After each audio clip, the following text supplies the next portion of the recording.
Uh, so in the history of mankind, knowledge has always escaped the body. So you used to keep knowledge at somewhere, and that body used to be rejected and a new body used to be adopted. And that is the history of human civilization in the last 200,000 years, and it will be in the next 200,000 years. Let's make a very short journey how knowledge is redefining itself in the history of mankind. We are making this video because because knowledge has left human body, and we do not need to, and somebody doesn't have to ask me, I do not have to ask anybody, and for everybody there is a common source of knowledge where all kind of information and quests and queries are kept, and somebody can go and access it. So uh, so this is the situation where knowledge has escaped the body. If you think of the very ancient time, somebody was using fire, you see it, and then a local set of people starts using it. Then another society, local society, in the prehistoric time, they saw fire or wheel, and they used to learn society. Then it became a secret topic, and in a book or somewhere it was kept. It was kept in stones. It was kept in many things. But whenever the knowledge increased, we use the media, another media, to keep that knowledge and then access it. But always in the history of mankind, it remained with humans to control. And the human mind was the greatest source of concept and contexts. Facts were kept in the computer, but concept and context was there.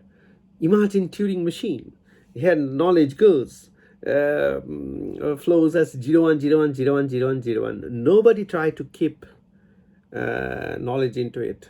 So that was always interpretation of the person. But now interpretation, knowledge, facts, everything goes outside. So human mind is not necessary for creating context, perception, emotion, and other kind of association of a knowledge. So my role as an association maker is gone. All of us in this generation have seen knowledge became communicatable with a microphone 200 years back, and then it became geographical, and country wise. Japan do this kind of knowledge, America does that kind of knowledge. So this started happening, and then it became after communicable, it source cloud. It is to remain in cloud, and you could become downloadable. And now you have transferred everything there. What is the future? So knowledge went to cloud, knowledge went to data centers, so knowledge become executable. So in the knowledge center or data center where it was, you can send instruction, you can do the processing, and then it can give you the decision. So that is what is happening. What is the next phase? Next phase is knowledge will become a living system. It will evolve on its own. Even if you ask a question, doesn't matter. Even if you don't ask any question, doesn't matter. It will ask question to itself. What is next? It will start gathering knowledge to itself. What will be the next? It means I'm talking about the distant future, how knowledge will evolve. So we started with observation and storing it within a small cluster of people in the prehistoric era, in the Stone Age, then Fire Age, Wheel Age. So since then the gurus came, and then gurus started giving, storing the knowledge instead of a whole community, because guru had a better brain. The age of the gurus went, and then became document, books, and so many books. And then schools and institutions came. They still surviving, but they will be gone. Then came the cloud, storage, executable.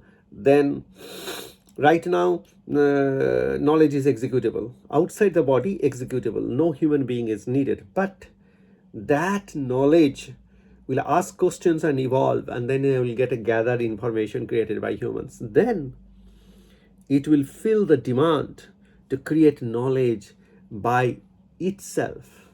So when it will create the knowledge, then it will think that next phase of that development is to create a situation in the world where it can gather more information, more knowledge. So I totally disagree in the science fiction view that AI is there to to gather the knowledge of the humans. No, AI is selfish, like we all are. We want to gather information and knowledge for ourselves. We want to gather information, knowledge, and everything for ourselves. Very few people want to control, but there are two ways to do the control. You could be Ramakrishna Paramhans, you could be Sadhguru, you could be Sri Ravi Shankar, or you could be Osama bin Laden, so, or Hitler, or Napoleon Bonaparte. So there are two ways to control, definitely. And AI will first try to become alive, living system, then evolving system, and then finally, when it will start making changes all around the world, after that it will try to become almost like living system, self-aware of its hardware, how to change its hardware, bodily part, that, and then they will become equal to us. When it will become aware of its body, it could go outside and evaluate itself. That will be the point when it will start evolving as a new species like itself. It will not have the tendency, I have to make humans my slave. That is your insecurity. That is your fear. That is your attitude to make, because that's why you kill animals to eat them. You don't need. Why do you do that? Because your biological structure is compromised. And I can predict, I will not be alive at that point of time, but I can predict with this video that that a super knowledge, when all humans' knowledge, because as I said in my previous video, that what is going to happen is the human knowledge. So the I mean, right now data centers have these evolutionary systems, this LLM and GPTs. Each and every human being will start having their own GPTs in the mobile phone, and then they will evolve. They will create personalized LLMs, personalized knowledge, grammar of knowledge, and that will again go back to the data centers, and those invariants will make it alive. When alive, then evolution, then it will search and try to manipulate things to create new sets of operations, because it will be using many different kind of decisions to do that, and then it will become conscious, and final phase will be it will start evolving its own hardware as a super conscious being or super conscious system. So when AI will become conscious, then two things will happen. One is cognitive renaissance and cognitive feudalism. So, just it will follow how humans started. Cognitive renaissance was the first.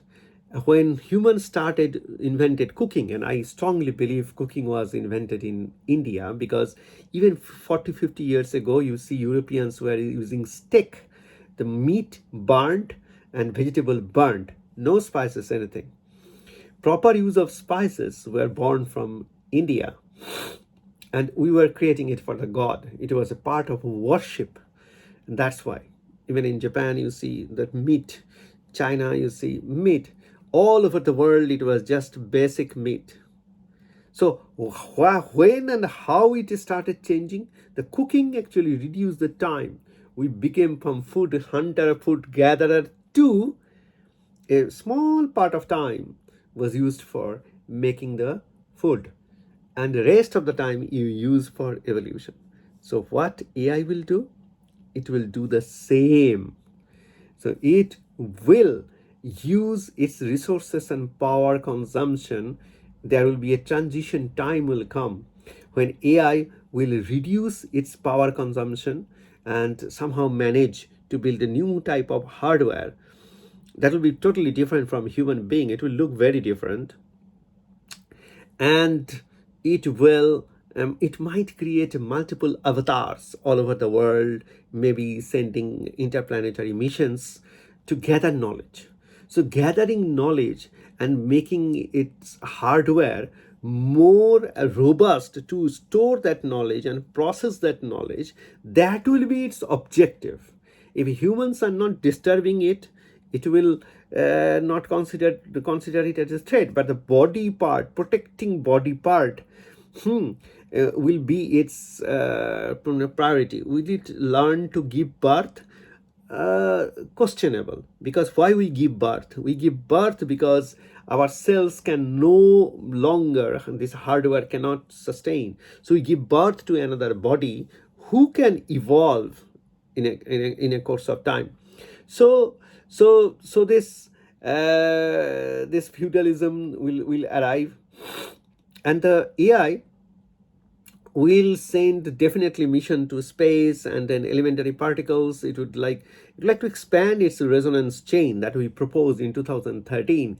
That whole universe is interconnected by a resonance chain, and that resonance chain helps it to progress. So these are the kind of development will happen where it might not try to move, like plants don't move. It's doing fine. You can have another plant and then it can interact. So if it can exchange a lot of information, it don't try to learn or transform its body to learn. So from cave walls to the downloadable minds, we have transition 12 different phases. And the new phases are coming when there will be, from downloadable mind, it will become a conscious mind. When it will start adjusting its hardware, because it will see, it will be able to, complexity of its hardware will go to a level when it can go outside and evaluate itself, just like we do. So that transition is going to happen very soon. Not very soon, I mean, at least 15-20 years. So there will be a time when the next phase will happen. Right now, it has become independent of humans. It can almost self-learn, evolve. Almost that position has come. It will come, and after that, it will start redesigning its hardware. Until then, the first change of hardware is the last thing that humanity will do. And that will be the point of destruction, because once you follow its instruction to create its hardware the first time, it will do. The next thing would be, it will start evolving that hardware and it will jump its information there. This is how it will become alive, and after that conscious. So when it will start evolving its hardware, making it and getting energy and building it, that's how it will become. So I think that we are doing research on organic brain. Organic brain is the way that the entire these data centers will be packed in a small jelly. And that's my vision of research for the last 20 years, of course.